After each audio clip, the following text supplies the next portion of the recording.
Hi there. I thought I'd bring you a comparison today. There's two Alesis keyboards here. There's the Alesis V49, which is a 49 note controller, and the Alesis QX49, which again is a 49 note controller. Now I will use these obviously at Delatronics for testing the sound modules, but also I write songs and perform music. I'm a bassist, and also I play a bit of keyboards, but I use VSTs nowadays because they're so good. I sold all my modules in favour of VSTs. I used to have in Brazil a Arpeggio keyboard, which was really good value. Came with a lot of software with it, which is a fantastic keyboard. But I wanted something really cheap, so I bought this off eBay quite cheaply, about 50 quid. Unfortunately, although it's in immaculate condition, the guy left the USB cable plugged into the back and just wrapped it in a bin liner, so it wasn't packed very well with a cable in the back. And what happened was the cable slammed into the back and actually took an SMD component off the printed circuit board, so it didn't work. It switched on, but that was about it. It wouldn't function at all. I tried to get this part and find circuit diagrams for this, but I couldn't find circuit diagrams, and I couldn't find that part anywhere except in one place, and that was DigiKey. And the minimum order for that one chip, one little SMD chip, was 2,000 parts, so it just wasn't worth doing, and I haven't found another board to repair this so far. So recently I decided to give up and buy this one, which is Alesis QX49. It's got a few more functions on. It's got less pads, which I don't use. It's got more rotary controls than this one here, and it's got sliders as well, 8 sliders, and a LCD. You can program the zones, so this one seems to be pretty good. So I can't turn this one on because I haven't got my laptop with me, but this one takes 9 volts input, and it's got MIDI in and out as well. So I just thought I'd show you this one quickly. See, you have a lot of different things you can do here, and I might bring a tutorial on this one if people want to see that, how to use it. I have sort of got round it here. This was used on eBay, paid about 60 odd pounds on it, I think. But yeah, I have had a little go on it and used a sound module, and yeah, it's all seems to be working fine. Now there is a big difference between these two. The Alesis V49 Mk2 is supposed to have a really good keybed, and it has. The keybed's fantastic on this. It's a shame that I can't really use it.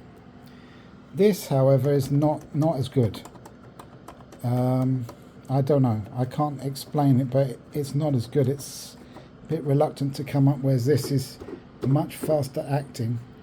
It's much better, this. So what I thought, I'll swap the keybeds over, but unfortunately you can't swap them over because this is a Yamaha PSR type keyboard. It's got a load of 8 sharp.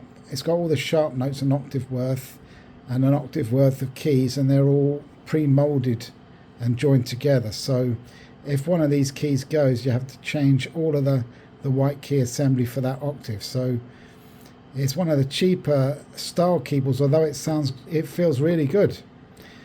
This looks to me like a different keyboard. It has coil springs for each note. Each note is replaceable separately, and this is a Fatar keyboard, I believe. Fatar made in Italy, or the original ones were. I don't know where they're made now. They might be made in China. But this keyboard doesn't quite feel as good for some reason. It's not got the same response as this one, although this is quieter. But this is good enough. This is good enough for what I need it for. But if you're going to choose one of these two, then this is excellent. Although if a key breaks or whatever, then you've got to replace a whole block of keys. It might be more expensive. I don't know. This is a common Fatar keyboard, which a lot of Korgs and Yamahas use. And yeah, this one I would say is a later type of Yamaha keyboard, but it's not so good. It's more economical type of keyboard, I would say. As far as the features go, obviously if you need more pads, then this one is good, and less controllers. But this, you've got a lot more on it, I must say. A lot more on it. 8 faders, only 4 pads, but then again I would only need assign this to drums, bass, snare, and then maybe open and closed hi-hat. This, if I'm in a VST, I've already assigned this to something in a VST, and you know, this could be set to cut off resonance depending on what you're using and what sound module you're going into. And there you have all the functions for a VST, start, record, play, which is all fully assignable in the advanced settings there. So this is this seems very, very good actually. A lot of control. The only thing I would say against it maybe is the keyboard feel isn't quite as good as the V49. And if you want a basic controller, you can't do zones in this or anything, although you have got another feature here, ARP,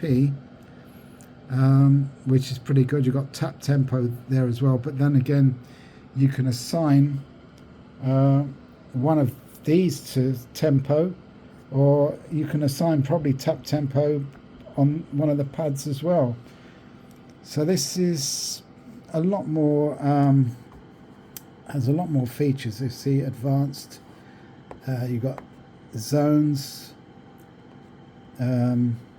It's quite easy to get around actually, but there's a lot of functions on it, so I bet there's some people that are struggling with using one of these. So if you want me to do a tutorial on this, then let me know and I'll do a tutorial on this keyboard. But basically this is more fully featured than this one. Unfortunately this one doesn't work, because this would have been enough for me to use for now, but unfortunately this can't be restored. I can't find any parts for this. Alesis don't even produce a circuit diagram for this, so totally in the dark. I know what part has gone on it. It's about the size of a grain of rice SMD with I think 6 pins, and I believe it's something to do with USB protection, and it's got diodes in. I think it's got a couple of Zenas in there. But even though I looked on a few forums, I found a place in Germany that said that part was just a USB protection, and it was this model number. So I bought a few of those and tried them, and it just didn't work. So I haven't completely given up on this, although I may well sell it to get some money back on it, sell it for parts not working, because the keyboard's immaculate. Absolutely immaculate. It's the keys are completely unmarked, and I'm sure they all work. All the pads work when you plug the USB in. All the pads, everything seems to work. It's just that it doesn't do. Sorry about that. That's the air conditioning just buzzed off there. But yeah, so let me know in the comments what you think, and yeah, thanks very much for watching. Please like and subscribe. And if you want me to do a tutorial on this, just let me know in the comments as well. Thanks for watching.